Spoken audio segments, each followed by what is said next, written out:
அதைத்தானே யாசித்தேன்.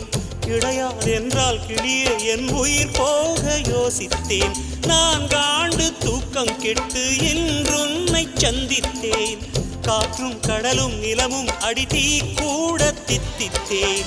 மாணிக்கத்தேரே புனை மலர் கொண்டு பூசித்தேன். என்னை நான் கிள்ளி இது நிஜம்தான சோதித்தேன். இது போதுமே இது போதுமே இனி என் கால்கள் வான் போகுமே. என்ன அழகு எத்தனை அழகு கோடி மலர் கொட்டிய அழகு இன்றெல்தன் கை சேர்ந்ததே.